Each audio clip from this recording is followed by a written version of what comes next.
Enrique of Malacca, Spanish name Enrique de Malacca. Portuguese name Henrique de Malacca, was a Malay member of the Magellan Elcano expedition that completed the first circumnavigation of the world in 1519 until 1522. He was acquired as a slave by the Portuguese explorer Ferdinand Magellan in 1511 at the age of 14 years, probably in the early stages of the Siege of Malacca, 1511. Although Magellan's will calls him a native of Malacca, Antonio Pigafetta states that he was a native of Sumatra. Magellan later took him to Europe, where he accompanied the circumnavigation expedition in 1519. According to many historians, there is a possibility that he is the first person to circumnavigate the globe. The Italian historian Antonio Pigafetta, who wrote the most comprehensive account of Magellan's voyage, named him Henrique. In Portuguese he was called Henrique.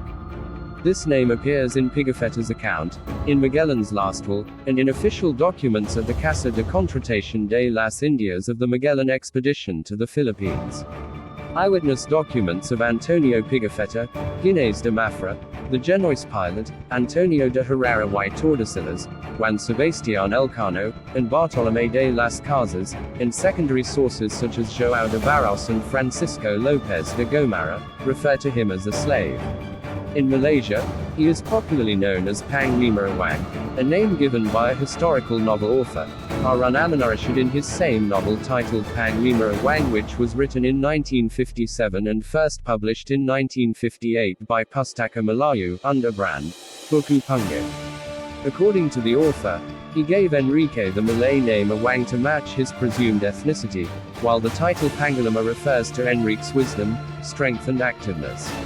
Enrique accompanied Magellan back to Europe and onwards on Magellan's search for a westward passage to the East Indies, and he served as an interpreter for the Spaniards. American historian Lawrence Begreen cites Magellan's claim to the Spanish court that his slave Enrique was a native of the Spice Islands. Magellan produced letters from a Portuguese acquaintance, Francisco Serral, who located the Spice Islands so far to the east of Spain, that they lay in the area granted to Spain, rather than Portugal. In other words, the earth was round. This gave Spain an opportunity to claim the Spice Islands. Ginés de Mafra explicitly states in his first-hand account that Enrique was taken on the expedition primarily because of his ability to speak the Malay language. Magellan told his men that they were now in the land he had desired, and sent a man named Heredia, who was the ship's clerk, ashore with a native they had taken, so they said, because he was known to speak Malay, the language spoken in the Malay archipelago. The island in the Philippines where Enrique spoke and was understood by the natives was Mazawa, which Mafra locates somewhere near Mindanao. Magellan had provided in his will that Enrique was to be freed upon his death. But after the battle, the remaining ship's masters refused this bequest.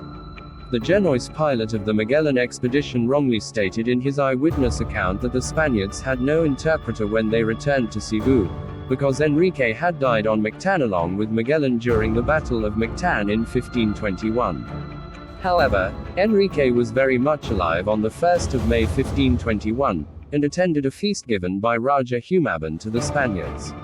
Antonio Pigafetta writes that the survivor João Serral, who was pleading with the crew from the shore to save him from the Cebuano tribesmen, said that all those who went to the banquet were slain, except for Enrique. A discourse by Giovanni Battista Ramusio claims that Enrique warned the chief of Cebu, that the Spaniards were plotting to capture the king and that this led to the murder of Serral and others at the banquet. Enrique accompanied Magellan on all his voyages, including the voyage that circumnavigated the world between 1519 and 1521. On the 1st of May he left in Cebu, with the presumed intention to return to his home island, and there is nothing more said of Enrique in any document. If he succeeded in returning to his home, he would have been the first person to circumnavigate the world and return to his starting point. According to Maximilianus Transilvanus and Antonio Pigafetta documents, Elcano and his sailors were the first to circumnavigate the globe. Enrique is only documented to have traveled with Magellan from Malacca to Cebu in two segments, from Malacca to Portugal in 1511 and from Spain to Cebu in 1519-1521.